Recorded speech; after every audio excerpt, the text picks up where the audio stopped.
Programang ito ay rated SPG. Striktong patnubay at gabay ng magulang ang kailangan. Maaaring may masiselang tema, lengguwahe, karahasan, sexual, horror o droga na hindi angkop sa mga bata.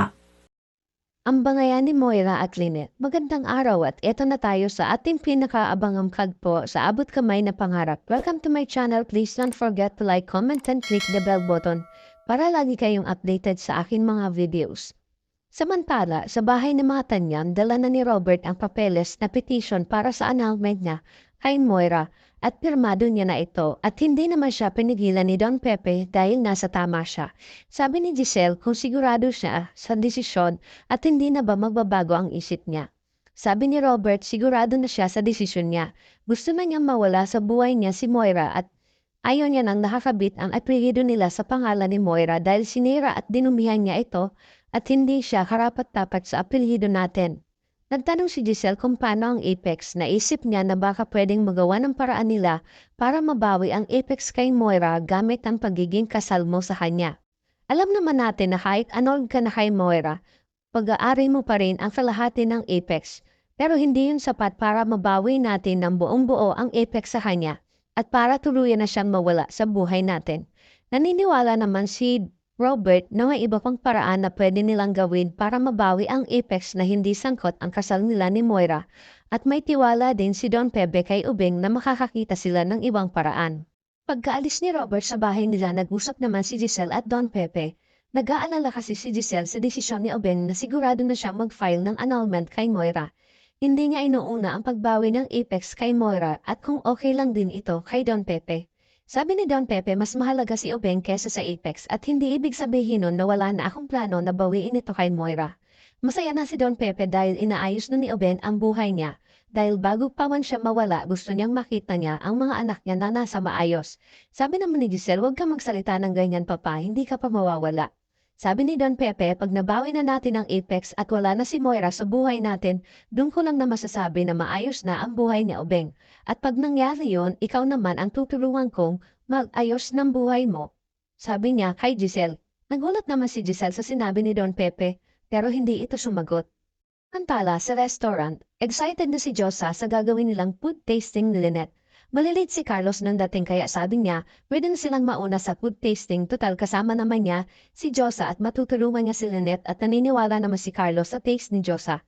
Maya-maya ay dumating na ang manager na si Celine para ilabas ang mga pagkain. At nang ilapag na ang pagkain, may isang nakatakip na pagkain na naaamoy ni Lynette. Kaya ito nagtanong kay Josa kung may naaamoy siya. Sabi naman ni Josa, pasensya ka na sa pagmamadali ko, hindi agad ako nakaligo kanina. Sabi ni Lynette, hindi yon. Kaya hindi mapakali si Lynette sa naaamoy niya ng malansa kaya pinabuksan niya kay Josa ang isang pagkain na nakatakip. At nang buksan ito ni Josa, nagulat si Lynette sa nakitang hilaw na pusit at malansa ang amoy. Humingi naman ng pasensya ang manager sa kanila dahil hindi kasama yan sa menu. Kaya nagalit at nagtanong si Lynette kung saan at sino, kanino galing ito. Hindi naman nakasagot ang mga empleyado. At lumabas na itong demonyetang si Moira. At siya daw mismo ang nag-prepare nito para special kay Lynette. Tinitigan siya ni Lynette, si Moira ng masama at galit ito sa ginawa niya. Inutusan pala ni Moira ang isang waiter para isama ito sa menu ng food tasting nila ni Lynette. Ayaw sanang gawin ng empleyado dahil natatakot siya na matanggal sa trabaho. Sabi ni Moira, mas matatanggal ka kapag hindi mo sinunod ang gusto ko dahil kilala ko ang may-ari ng restaurant na to. At kung magkagulo, hindi ka madadamay. Walang nagawa ang empleyado kundi tanggapin at binayaran ni Moira ito para sa abala. Sabi ni Moira, dapat ganyan ang iserve niyo sa wedding day niyo ni Carlos, mabaho, malansa, madumi at nakakadiri katulad mo. At yung pusit na may nakatusok sa ulo, kumakatawan yan sa hiling ko sa kasal niyo ni Carlos, habang nakangiting binabate si Lynette ni Moira. Hindi nakatiis si Lynette at nilapitan niya si Moira. Alam kong ikaw lang ang pwedeng gumawa nito, sumang-ayon naman si Josa. Sino pa ba naman ang malademonyong utak ang makakaisip nito kundi siya lang, sabay turo ni Josa kay Moira. Sabi ni Lynette, bilib din ako sa iyo Moira, pati ba naman dito gusto mong manggulo? Grabe na yung pang-amoy mo kasi hanggang dito nasundan mo talaga ako. Pwera na lang kung stalker kita. At lalo pang inasal siya ni Josa at nagtawanan silang dalawa. Nagalit naman itong si Moira at sinabi niya na hindi siya stalker kundi isa siyang explorer. Kaya Sa pag-ikot-ikot niya, nakita ko kayo dito at napag-isipan niya na kailangan bigyan kita ng regalo. Kaya pinakiusapan ko ang kitchen na ihanda yan para sa'yo. Yung pala ayaw mo, binayaran ko pa naman yan. Hindi mo man lang ba titikman? Ayaw ng patulan ni Lynette si Moray dahil katulad siya ng mga taong low-class desperada, attention seeker na dapat hindi pinapansin. Pero ayaw siyang tigilan ni Moira. Nagalit si Lynette kay Moira at sinabihan siya na bakit ayaw mo kung tantanan. Ano pa ba ang gusto mo? Nakuha mo na yung apex, nasa tuktok ka na. Sabi ni Moira, hindi siya titigil hanggat hindi siya bumabalik sa kanal na pinanggalingan niya, hanggat hindi siya nakasalampak kasama ang mga alipores niya at lalong-lalo na ang anak niya si Annalyn. Gusto ko kayong mawalang lahat. Sabi ni Lynette, ikaw ang masamang elemento dito, Moira, kaya ikaw dapat ang mawala. Inasar pa lalo ni Lynette at Diyosa si Moira, kaya lalong nagalit si Moira at biglang hinila ang buhok ni Lynette. Tuluyan ang nasira ni Moira ang food tasting ni Lynette dahil nag-away na sila. Naabutan ni Carlos na nagkakagulo sa restaurant dahil nag-aaway na sila. Hinawakan ni Carlos si Moira at pinigilan naman ni Lynette si Carlos. Galit na galit si Moira kay Lynette kaya sinabihan niya itong tama lang na magbalahura yan dahil kabit yan. Kaya ikinagalit ito ni Carlos at sinigawan niya si Moira. Sabi ni Moira, nasasaktan ka, hindi mo matanggap na demote kang bigla dahil nagtsatsaga ka lang sa mamurahing sardinas na malapit ng ma-expire at higit sa lahat, kabit. At nasaktan ni Carlos si Moira at nasaksiyan ni Lynette kung paano magalit si Carlos na ikaginagulat naman niya at inawat ni Lynette si Carlos. Sinabihan sila ni Carlos na umalis na at pasalamat ka andito si Lynette kung hindi, masasaktan ko sa akin at umalis na si Moira na galit na galit. Sabi ni Diyosa nakita niya yung itsura ni Doc Carlos na nagbago sa galit niya at kung hindi ko lang siya kilala, matatakot ako sa kanya at ganun din ang naramdaman ni Lynette kay Carlos. Sabi ni Lynette, hindi mo na sana pinatulan si Moira. Humingi naman ng pasensya si Carlos kay Lynette.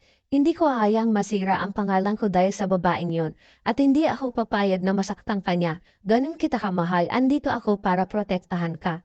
Tumango lang si Lynette dahil nakaramdam siya ng takot kay Carlos ang nakita niya kanina. Sa kabilang banda sa Apex Hospital naabutan ni Zoe si Moira sa office niya at tinanong niya ito kung bakit ganun ang itsura niya at parang galit na galit siya. Sabi ni Moira, napasabak sila sa gera ng tita ni Risa niya. Pinaglaruan nila si Lynette at lumaban ito sa kanila, kasama si Carlos at pinagtanggol pa siya. Kaya muntikan na ako masuntok ni Carlos kung hindi napigilan ni Lynette. Sabi ni Zoe, hindi imposibleng magawa yun ni Doc Carlos sa'yo dahil nasabi sa kanya ni Annalyn na pwede siyang maging abusive na asawa kay Lynette. At kung totoo man yun, magkakaproblema sila at karma ni nila yun. Kaya nakiusap si Zoe kay Moira, tigilan niya na ang mag-ina kasi sa ginagawa niya, mas lalo niyang pinapalayo ang loob ni Robert sa kanila. Dahil umaasa pa rin si Zoe na magkakaayos silang dalawa ng mami niya. Nalungkot si Zoe dahil parang may kulang sa puso niya. Mahal na mahal ni Zoe si Robert. At ang tanging hiling niya lang kay Moira ay ang mabuo ang pamilya nila, kumpleto at masaya.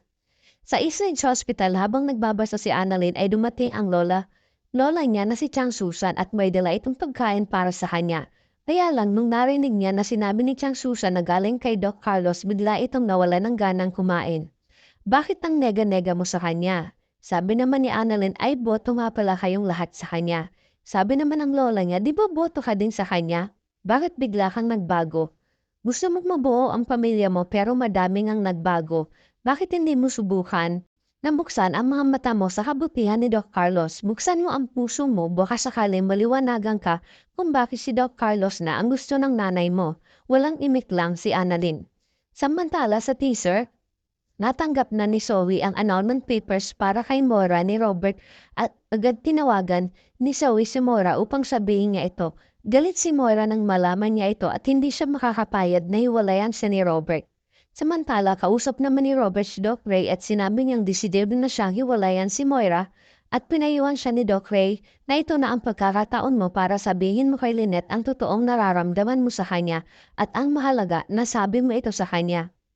Habang si Carlos naman ay buong buo na ang loob at puso niya na iharap sa altar at pakasalan si Lynette na sinabi niya sa mga kaibigan niya na walang makakapigil sa kanila kahit sino. Samantala magkausap naman si Annalyn at Tatay Robert niya sa telepono at sinabi niya kay Annalyn na may gagawin siya at sana ipagdasal niya na maganda ang kalabasan itong gagawin niya. Tinanong naman ni Annalyn kung ano ang gagawin ng tatay Robert niya pero hindi na ito sumagot. Marami pa tayong pakakaabangan na tagpo dito lang sa Abot Kamay na Pangarap. Huwag bibitiw at huwag kalimutan mag-subscribe. Maraming salamat po and God bless.